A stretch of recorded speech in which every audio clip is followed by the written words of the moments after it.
તો પાંચમું જુઓ, વપરાય આઉટલેટ બોક્સ અને સીલિંગ સપોર્ટ જોઈન્ટ સુરક્ષિત રીતે સ્થાપિત કરવું જોઈએ અને ઓછામાં ઓછી 23 કિલોગ્રામ વજનને ટેકો આપવામાં સક્ષમ હોવું જોઈએ. જો તમારે પંખાની સ્થાપના માટે સલામતીની સાવચેતી માટે શું કરવું જોઈએ? પાંચમું કરવું છે એનું વપરાય કે આઉટલેટ હોય, બોક્સ હોય અને સીલિંગ સપોર્ટ જોઈન્ટ સુરક્ષિત રીતે સ્થાપિત થયેલું હોવું જોઈએ અને ઓછામાં ઓછી 23 કિલોગ્રામ એટલે 50 પાઉન્ડ વજનનો ટેકો આપવામાં સક્ષમ હોવું જોઈએ. છઠ્ઠું છે સ્થાપના પૂર્ણ થયા પછી તપાસો કે બધા જોડાણો સંપૂર્ણ રીતે સુરક્ષિત છે. પંખાને આપણે સ્થાપિત કરી દીધો, ઉપર લગાવી દો છત પર, તો તેને આપણે પહેલા ખાતરી કરવી જોઈએ કે સંપૂર્ણ રીતે સુરક્ષિત લગાવેલું છે, કોઈ કરંટ ફ્લો આવતો નથી, પડવાની સંભાવના નથી. સાતમું છે વિદ્યુત જોડાણ કર્યા પછી વિભાજિત જોડાણને ઉપરની તરફ ફેરવવું જોઈએ. એટલે વિદ્યુત જોડાણ કર્યા પછી આપણે જે પંખાનું વાયરિંગ છે તે ઉપરની સાઈડ રાખવું જોઈએ. છે પંખાની સ્થાપના. પંખાની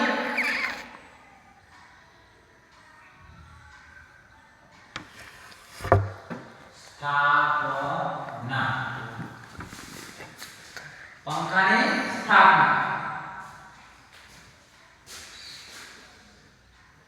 તો કેવી રીતે કરશો પંખાની સ્થાપના? તો પહેલા તો તમામ વિદ્યુત કાર્ય પાવર કટ પછી થવું જોઈએ. એટલે ઘરમાં જેટલો પણ પાવર આવતો હોય તે બંધ કરવો જોઈએ, એટલે કે પાવર કટ કરી દેવો જોઈએ. બીજો, પાવર સપ્લાયના તમામ થાંભલાઓને અલગ રાખવા માટે ફ્યુઝ અથવા સર્કિટ બ્રેકર બંધ કરી દેવું. કે પાવર સપ્લાયના જે તમામ થાંભલાઓને અલગ રાખવા માટે ફ્યુઝ અથવા સર્કિટ બ્રેકર બંધ કરી દેવું. તમારો પંખો ડ્રોપ લોડ કેમ છે? જો તમારો પંખો ડ્રોપ લોડ કેમ છે, આ કિસ્સામાં ડ્રોપ લોડ એસેમ્બલીનો ઉપયોગ કરવામાં આવે છે. અને આ કિસ્સામાં શું કરવામાં આવે છે કે ડ્રોપ લોડ એસેમ્બલી આવે તેનો ઉપયોગ કરવામાં આવે છે. હવે જોઈએ કે નીચેના પગલા તમને સફળ ઇન્સ્ટ્રક્શનના માર્ગદર્શન આપશે. તો ચેકલિસ્ટ કરવા જોઈએ. તો પહેલું છે ફેન બોડી અને બ્લેડ. ફેન બોડી અને blade. Second mounting pin.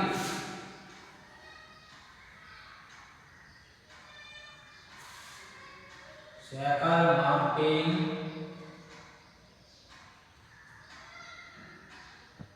Kit.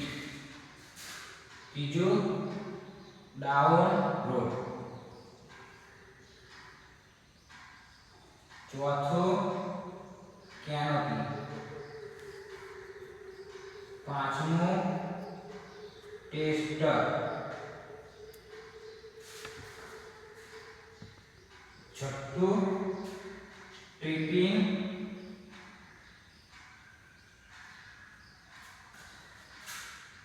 Plier અને પ્લાયર. આઠમું ઇન્સ્યુલેશન ટેપ. Insulation tape. તો પંખાની જો આ શું છે, પંખાની સ્થાપના કરવાની. પહેલા તો ફેન બોડી અને blade, second mounting kit, second mounting kit. ત્રીજું છે ડાઉન રોડ. ચોથું છે કેનોપી.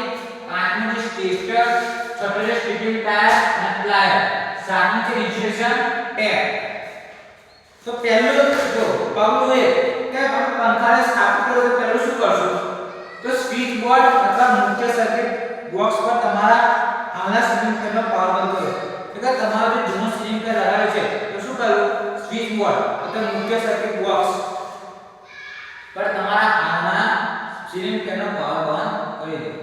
સલામતી માટે પરીક્ષક દ્વારા ખાતરી કરો કે વાયરમાંથી વીજળી વહેતી નથી. સલામતી માટે શું કરશો આપણે? તો પરીક્ષક દ્વારા ખાતરી કરો કે વાયરમાંથી વીજળી તો વહેતી નથી. એટલે જે પંખાનો સીલિંગ ફેનનો વાયર છે એમાં ખાતરી કરો કે વીજળી તો વહેતી નથી.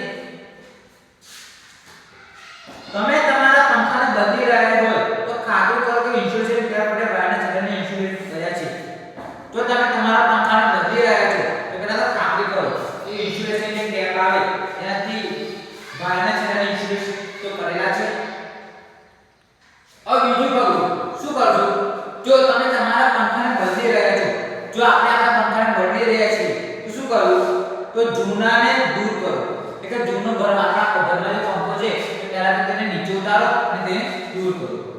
તમારા જૂના પંખાને ઉપરથી દૂર કરવાની જરૂર પડશે જ્યાંથી જોડાયેલ છે.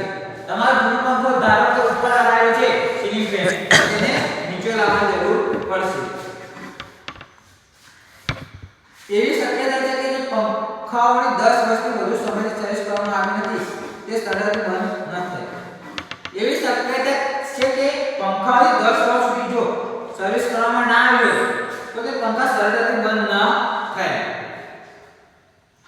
આવા કિસ્સામાં તમે તેને ઉતારવા માટે સ્ક્રૂ પર યાંત્રિક તેલ અથવા હથોડીનો ઉપયોગ કરી શકો છો. જો આવા કિસ્સામાં તમે શું કરી શકો, તો સ્ક્રૂ પર તેલ લગાવી શકો છો અને તેને હથોડીનો ઉપયોગ કરી શકો છો. કોઈ પણ હેમિંગ અથવા હીટિંગ ઓપરેશનમાં કિસ્સામાં ખાતરી કરો કે કોઈ પંખાની નીચે ઊભું ન હોય. પહેલા તો હીટિંગ ઓપરેશનમાં કિસ્સામાં ખાતરી કરો કે પંખા નીચે કોઈ ઊભું ના હોય. જૂના ચાહકોનું વજન 25 કિલો સુધી હોઈ શકે છે. કે જૂના ચાહકોનું વજન 25 કિલોથી વધુ હોઈ શકે છે, જેનાથી અકસ્માતની શક્યતા વધી જાય છે. એટલા માટે અકસ્માત શક્ય એટલે કે કોઈ પણ ઘટના શક્યતા વધી જાય છે. ખાતરી કરો કે અકસ્માત અથવા નુકસાનની શક્યતા ઘટાડવા માટે પંખાને દૂર કરતી વખતે તેને પકડી રાખવા માટે કોઈ છે. પહેલા તો ખાતરી કરો કે આપણે જે પંખો બદલી રહ્યા છીએ અકસ્માત અથવા નુકસાનની શક્યતા ઘટાડવા માટે પંખાને દૂર કરતી વખતે નીચે પકડી રાખવા માટે કોઈ છે કે નહીં. જો નીચે પકડી રાખવા માટે કોઈ હશે તો તે પંખાને પકડશે અને અકસ્માત અથવા કોઈ પણ ઘટના થવાની શક્યતા ઘટી જશે. હવે ત્રીજું પગલું શું કરવું, તો જો ત્રીજું પગલું નવો સીલિંગ ફેન લો અને શાફ્ટને ડાઉન લોડ પર મૂકો. ત્રીજું પગલું શું કરવું, આપણે નવો સીલિંગ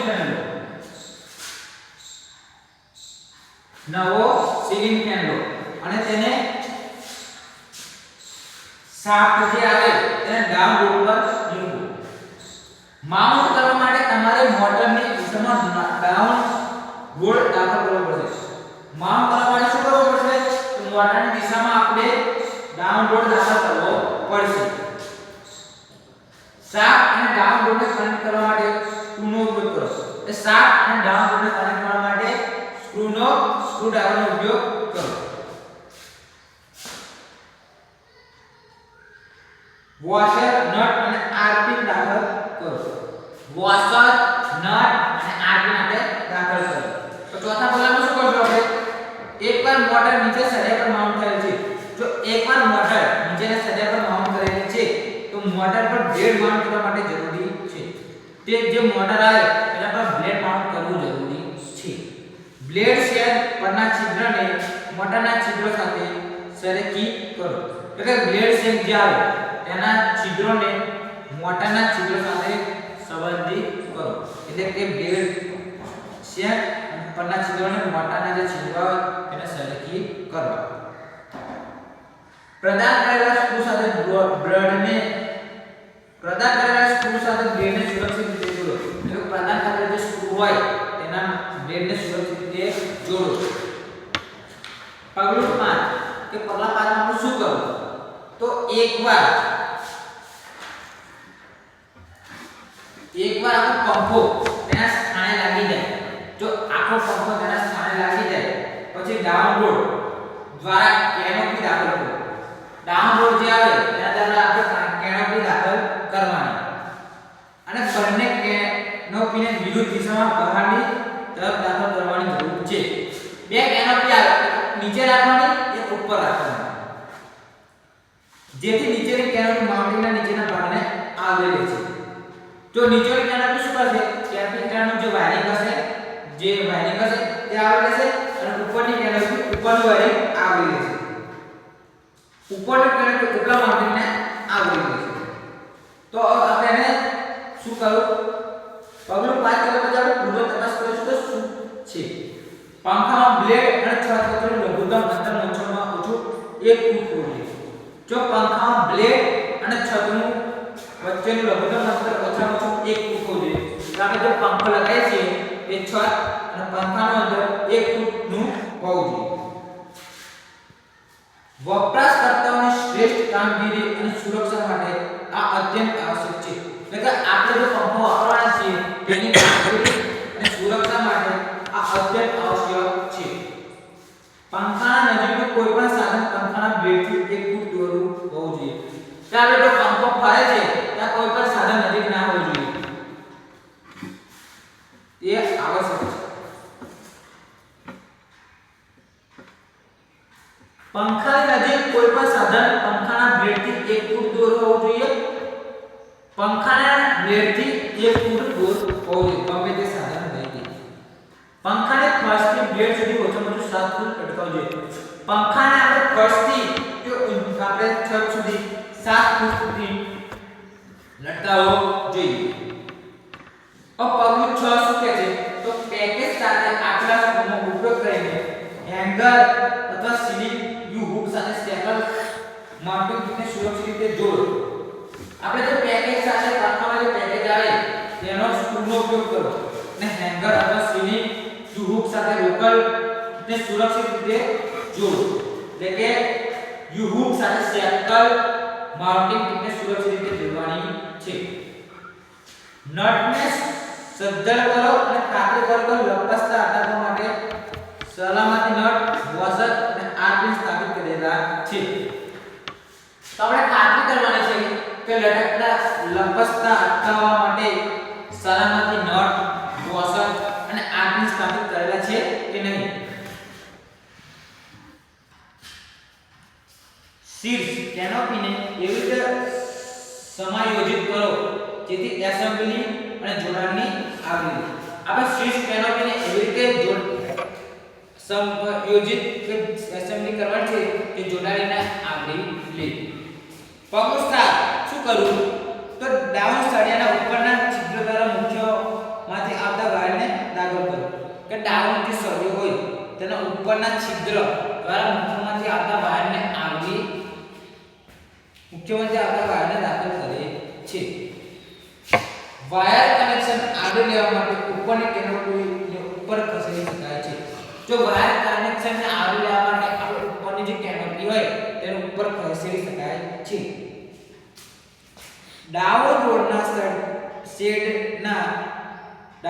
નીચેના છિદ્રમાંથી વાયરને ખેંચો કે ડાઉન રોડ જે હોય તેના છિદ્રમાં કે જે કણો હોય તેમાંથી વાયરને ખેંચો લાલ વાયરને ફેઝ લાઇન અને કાળા વાયરને મેન્સમાંથી ન્યુટ્રલ સાથે સુરક્ષિત રીતે કનેક્ટ કરો જો લાલ વાયર હોય તેને ફેઝ લાઇવ વાયર કહેવામાં આવે અને કાળા વાયરને ન્યુટ્રલ રીતે સુરક્ષિત કનેક્ટ કરો જો લાલ વાયર ફેઝ માટે હોય અને કાળો વાયર ન્યુટ્રલ માટે હોય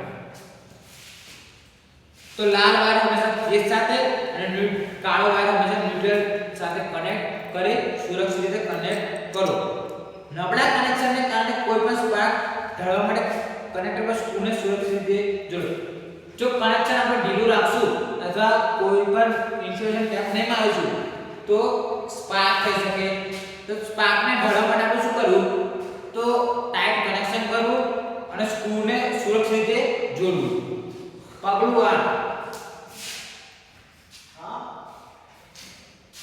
8 સામાન્ય રીતે પંખા સાથે કોઈ અર્થ વાયર જોડાયેલો હોતો નથી બરોબર જો કે સલાહ આપવામાં આવે છે શારીરિક સંપર્કના કિસ્સા આંચકાની શક્યતા ઘટાડવા માટે અર્થ વાયરને સેક્યુલર કિટ સાથે જોડવામાં આવે છે સામાન્ય રીતે પંખા સાથે કોઈ અર્થ વાયર જોડાયેલો હોતો નથી પંખો જે આવે તેના સાથે કોઈ અર્થ વાયર જોડાયેલો હોતો નથી એ સલાહ આપવામાં આવે છે કે શારીરિક સંપર્કના કિસ્સામાં આંચકાની શક્યતા ઘટાડવા માટે અર્થ વાયરને સેક્યુલર કિટ સાથે જોડવામાં આવે છે એ સલાહ આપવામાં આવે છે કે શારીરિક સંપર્કના કિસ્સામાં આંચકાની શક્યતા ઘટાડવા માટે અર્થ વાયરને સેક્યુલર કિટ સાથે જોડવામાં આવે છે હવે આપણે અંતિમ નિરીક્ષણ કરીશું વાયરના કોઈ પણ જોડાણને આગના સંકળને કારણે કોઈ આંચકો ઇલેક્ટ્રિકલ ઇન્સ્યુલેશન ટેપનો ઉપયોગ કરીને સુરક્ષિત રીતે સીલ કરવું જોઈએ. તો શું કરવું જોઈએ? વાયરના કોઈપણ જોડાણોને આગના સંપર્કથી દૂર રાખવા માટે આંચકો ન લાગે તે માટે ઇલેક્ટ્રિકલ ઇન્સ્યુલેશન ટેપનો ઉપયોગ કરવો જોઈએ અને તે સુરક્ષિત રીતે સીલ કરવું જોઈએ. હવે આપણે જાણીશું પંખામાં મોટરની જાળવણી ના પગલાઓ.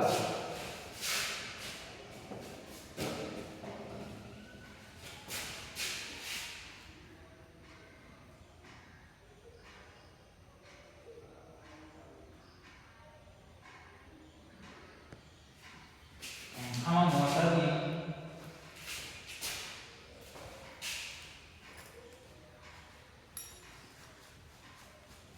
જાળવણી માટેના પગલાં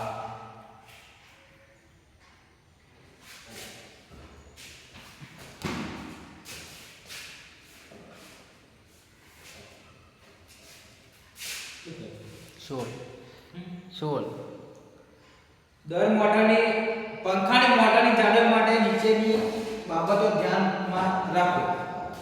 દર 6 મહિને પંખાના ભાગોને ડિસએસેમ્બલ કરો. એટલે કે દર 6 મહિને આપણે પંખાના ભાગોને ડિસએસેમ્બલ કરો અને મોટરના વિન્ડિંગ પર વાર્નિશ તેલ લગાડો. એટલે દર 6 મહિને પંખાના ભાગોને ડિસએસેમ્બલ કરવા અને મોટરના વિન્ડિંગ વાર્નિશ પર તેલ લગાવો. ઓ બેરિંગ જે આવે એમાં ગ્રીસનો ઉપયોગ કરો. બેરિંગ્સમાં દર 6 મહિને તેનો ગ્રીસિંગ કરીને મેન્ટેનન્સ કરવું જોઈએ. હવે ચાલતી કોઇલ અને કોઇલ શરૂ કરવાની સાતત્ય તપાસો. પંખામાં સામાન્ય ખામી. હવે બીજું છે પંખામાં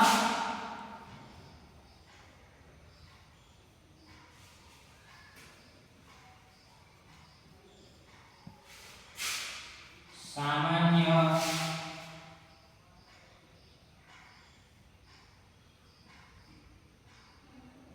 ખામીઓ. પંખામાં સામાન્ય ખામીઓ શું થઈ શકે? તો પહેલા તો ઝડપમાં ઘટાડો થઈ શકે. પહેલું ઝડપમાં ઘટાડો થઈ શકે.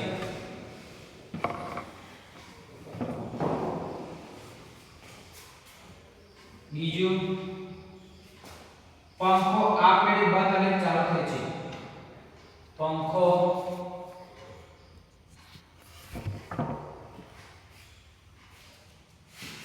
આપમેળે ચાલુ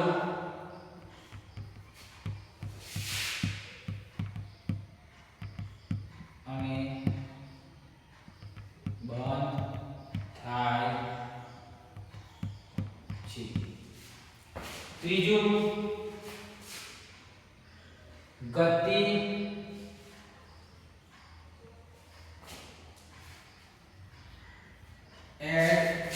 એડજસ્ટમેન્ટને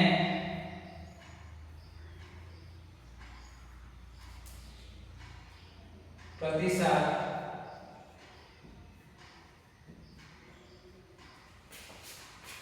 આપણ બંધ કરી શકે છે.